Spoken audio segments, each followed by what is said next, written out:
வணக்கம் நண்பர்களே, அனைத்தும் இறைவன் சேனலுக்கு உங்களை அன்புடன் வரவேற்கிறேன். இன்னைக்கு நம்ம பார்க்க போற திருக்கோவில் அருள்மிகு காலசர்ப்பதோஷம் நீக்கும் கீழப்பெரும்பள்ளம் கேது பகவான் கோவில். அந்த கோவிலை பற்றி தான் பார்க்க போறோம், வாங்க பார்க்கலாம். கேது தோஷ நிவர்த்தி அளிக்கும் தலமாக விளங்குகிறது மயிலாடுதுறை மாவட்டம் கீழப்பெரும்பள்ளத்தில் உள்ள அருள்மிகு நாகநாதர் கோவில். நவகிரகங்களின் ஒருவரான கேது பகவான் அனுகிரக மூர்த்தியாக காட்சியளித்து கேது தோஷ நிவர்த்தி அளிக்கும் தலமாக விளங்குகிறது மயிலாடுதுறை மாவட்டம் கீழப்பெரும்பள்ளத்தில் உள்ள அருள்மிகு நாகநாதர் கோவில். மயிலாடுதுறை மாவட்டத்தில் கால பழமையும் சால பெருமைகளும் கொண்டதாக உள்ள ஆன்மீக தலங்களுள் ஒன்றாக விளங்குகிறது கீழப்பெரும்பள்ளம் அருள்மிகு நாகநாதர் கோவில். இங்கு இறைவன் ஸ்ரீ நாகநாத சுவாமி என்ற திருப்பெயருடன் சிவலிங்க திருமேனியாக காட்சியளிக்கிறார். அன்னை ஸ்ரீ சௌந்தரநாயகி என்ற திருப்பெயருடன் அருள்கிறாள். நவகிரகங்களின் ஒருவரான ஸ்ரீ கேது பகவான் இத்தலத்தில் தனி சன்னதி கொண்டு அருள்மிகு நாகநாத சுவாமியை வணங்கிய நிலையில் அனுகிரக மூர்த்தியாக காட்சியளிக்கிறார். இத்தலம் நவகிரக தலங்களில் கேது தலமாக விளங்குகிறது. கேது பகவான் பிறப்பால் அசுர வம்சத்தை சேர்ந்தவராவர். இவரது இளமையின் பெயர் ஸ்வர்பானு. காசிப முனிவரின் மகன் விப்ரசித்து கேது பகவானின் தந்தை. தாய் சிம்கிகை. இதனால் சம்கிகேயன் என்றொரு பேரும் கேது பகவானுக்கு குறிப்பிடப்பட்டது. தேவர்களும் அசுரர்களும் இணைந்து பார்க்கடலை கடைந்து அமிர்தத்தை எடுத்த போது மோகினி உருவில் அங்கு தோன்றிய திருமால் அசுரர்களுக்கு அமிர்தம் கிடைக்காதவாறு தேவர்களுக்கு மட்டும் பரிமாறிக் கொண்டிருந்தார். அப்போது அங்கிருந்த ஸ்வர்பானு தேவ வடிவம் எடுத்து சூரியனுக்கும் சந்திரனுக்கும் இடையே சென்று அமர்ந்து அமிர்தம் பெற்று உண்டார். இதை கவனித்த சூரியனும் சந்திரனும் அசுரரான ஸ்வர்பானுவுக்கு அமிர்தம் கிடைப்பதை திருமாலிடம் தெரிவித்தார். திருமால் உடனடியாக ஸ்வர்பானுவின் தலையில் தாக்கினார். இதில் ஸ்வர்பானுவின் உடல் வேறாகவும் தலை வேறாகவும் 2 துண்டுகளானது. இதையடுத்து தலை பாகமான வைப்ரசித்தி பிரம்மன் துதித்து பாம்பு உருவத்துடன் ராகுவாக நிலை பெற்று நவகிரகங்களில் ஒன்றாக விளங்கும் அருள் பெற்றது. உடல் பகுதி பரமனை வழிபட்டு பல உருவங்கள் பெரும் பாக்கியத்தையும் கேது என்ற பெயருடன் நவகிரகங்களின் ஒன்றாக விளங்கும் அருளையும் பெற்றது. கதிர்பகை, சிகி, செம்பு பாம்பு போன்ற பெயர்களும் கேதுவுக்கு குறிப்பிடத்தக்கது. கேது பகவான் ஞானக்காரனாக அறிவு முக்தி போன்றவருக்கு பிரதான கிரகமாக கருதப்படுகிறார். மனிதர்களின் ஐச்சை செயல் ஒவ்வொன்றிற்கும் இவரே காரணமாக விளங்குகிறார். இவர் தவிர தாய்வழி பாட்டனார், பாட்டியார், பெருந்தவம், புனித நீராடல், கட்டடத் தொழில், அயல்நாட்டு வேலைவாய்ப்பு, கடின உழைப்பு, மருத்துவம், கூடா நட்பு, கல், காயம், வாயு, மௌன விரதம், பாம்பாட்டி, மான், ஆடு, நாய், ஒட்டகம், கழுதை, கோழி, கோட்டான், பருந்து, பாம்பு, புழு, கொசு, மூட்டை பூச்சி, கால், இந்திரிய நாட்டம், மயக்கம், வயிற்றுவலி, குட்டம், வலி, ஜுரம், தோல் வியாதி, விஷக்கடி, நரம்பு மண்டலம், மாந்திரீக வித்தை ஆகியவற்றிற்கும் விநாயகர், சிவபெருமான், காளி, சண்டி வழிபாட்டுக்கும் காரணனாக குறிப்பிடுகிறார். நிழல் கிரகமாக விளங்கும் கேது பகவான் நவகிரக வரிசையில் வடமேற்கு திசை நோக்கி காட்சியளிக்கிறார். கிரகப்பெயர்ச்சியில் வலமிருந்து இடமாக பெயர்ச்சியாக கூடியவராக உள்ளார். ஜோதிட சாஸ்திரத்தின்படி இவருக்கு சொந்த வீடு இல்லாததால் எந்த கிரகத்தின் வீட்டில் தங்குகிறாரோ அந்த கிரக அதிபதியின் பலனை அளிக்கக்கூடியவர் ஆவார். செந்நிற ஆடைகளும் பல வண்ண மலர்களும் இவருக்கு உகந்தது. இவருக்கான தானியம் கொள்ளு. சுவை புளிப்பு. ஆசனம் கொடி வடிவிலானது. நவரத்தினங்களில் இவருக்கானது வைடூரியம். கேதுவை போல கெடுக்கக்கூடியவர் இல்லை என ஜோதிட சாஸ்திரத்தில் குறிப்பிட்டாலும் கேது பகவான் இரக்க குணம் கொண்டவர் ஆவார்.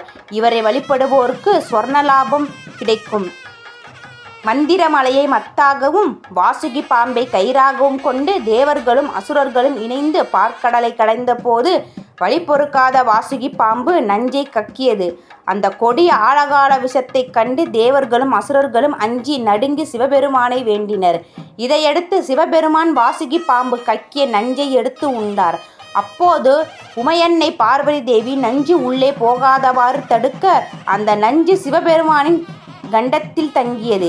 இதனாலேயே சிவபெருமானுக்கு நீலகண்டர் என்ற திருப்பெயரும் உள்ளது.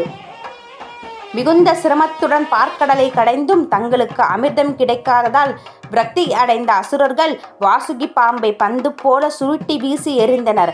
இதனால் வாசுகி பாம்பை கடற்கரை அருகே உள்ள ஒரு மூங்கில் காட்டில் உடல் நைந்த நிலையில் விழுந்தது. பின்னர் அது உயிர் பெற்றது. இருப்பினும் தன் நஞ்சை சிவபெருமான் உண்ணும் நிலை ஏற்பட்டதாக மனம் வருந்திய வாசுகி பாம்பு அந்த மூங்கில் காட்டிலேயே தவம் இயற்றியது. இந்த தவத்தில் மகிழ்ந்த சிவபெருமான் வாசுகிக்கு காட்சியளித்தார். அப்போது தன் பாவத்தை பொருந்தலுள வேண்டி வாசுகி தாம் தவம் இயற்றிய மூங்கில் காட்டில் சிவபெருமான் கோயில் கொண்டு கேதுகிரக தொல்லைகளை நிவர்த்தி செய்தருள வேண்டுமென வேண்டியது. வாசுகியின் வேண்டுகோளை ஏற்றுக்கொண்ட சிவபெருமான் மூங்கில் காட்டில் கோயில் கொண்ட இடமே கீழப்பெரும்பள்ளம் அருள்மிகு நாகநாதர் கோவிலாகும்.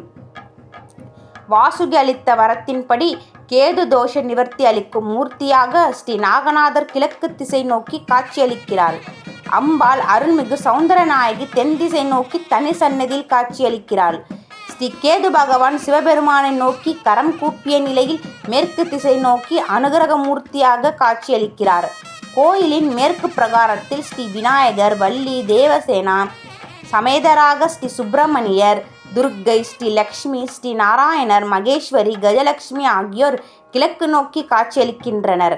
கோயிலின் கிழக்கு பிரகாரத்தில் ஸ்ரீ சனீஸ்வரர், பைரவர், சம்பந்தர், நாகர், சூரியன் ஆகியோர் மேற்கு திசை நோக்கி காட்சியளிக்கின்றனர். வாசுகி தவம் இயற்றிய மூங்கில் காட்டில் அமைந்த தலம் என்பதால் மூங்கில் இத்தலத்தின் தலைவிருட்சமாக உள்ளது. கோயிலின் கிழக்கு புறத்தில் வாசுகி தவம் இயற்றிய மூங்கில் தோப்பு உள்ளது. இடைப்பட்ட பகுதியில் கோயிலின் தீர்த்தமான நாகதீர்த்த குளம் அமைந்துள்ளது. நாகதீர்த்தத்தின் மேற்கு கரையில் நாகர் பிரதிஷ்டையுடன் அசுரரும் வேம்பும் உள்ளன. வாசுகி தவம் இயற்றிய மூங்கில் காட்டில் அமைந்த தலம் என்பதால் மூங்கில் இத்தலத்தின் தலவிருட்சமாக உள்ளது. கோயிலின் கிழக்கு புறத்தில் வாசுகி தவம் இயற்றிய மூங்கில் தோப்பு உள்ளது. இடைப்பட்ட பகுதியில் கோயிலின் தீர்த்தமான நாகதீர்த்த குளம் அமைந்துள்ளது. நாகதீர்த்தத்தின் மேற்கு கரையில் நாகர் பிரதிஷ்டையுடன் அரசும் வேம்பும் உள்ளன. இத்தலம் கேது தோஷ நிவர்த்தி தலமாகவும் கால சர்ப்பதோஷம் நீக்கும் தலமாகவும் விளங்குகிறது. இங்கு அருள்மிகு நாகநாத சுவாமி மற்றும் ஸ்ரீ சௌந்தரநாயகி தாயாரை வழிபட்டு 7 முறை வலம் வந்து ஸ்ரீ கேது பகவானுக்கு பரிகார பூஜை மேற்கொண்டால் கேது தோஷ நாகதோஷ நிவர்த்தி கிட்டுகிறது. நரம்பு மண்டல் நோய் உட்பட பல்வேறு நோய்களும் விலகுகின்றன. தினமும் யமகண்டம் மற்றும் ராகு காலத்தில் கேது பகவானுக்கு அபிஷேகம் மற்றும் பரிகார பூஜைகள் நடைபெறுகின்றன. நாகதோஷம் உள்ளவர்கள் கோயிலின் எதிரே உள்ள அரசும் வேம்பும் உள்ள மேடையில் நாக பிரதிஷ்டை செய்து வழிபடுகின்றனர். கேது தோஷ பரிகாரத்தில் பங்கேற்பவர்களுக்கு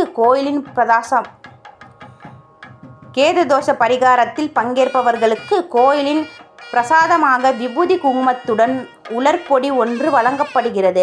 பரிகாரம் சென்று கொள்வோர் தொடர்ந்து 7 நாட்கள் அசைவம் தவிர்த்து போகம் தவிர்த்து கோயில் விபூதி குங்குமத்தை பக்தி சிரத்துடன் தரித்து கொண்டு பிரசாதத்துடன் அளிக்கப்பட்ட உலர்பொடியை உண்ண வேண்டும்.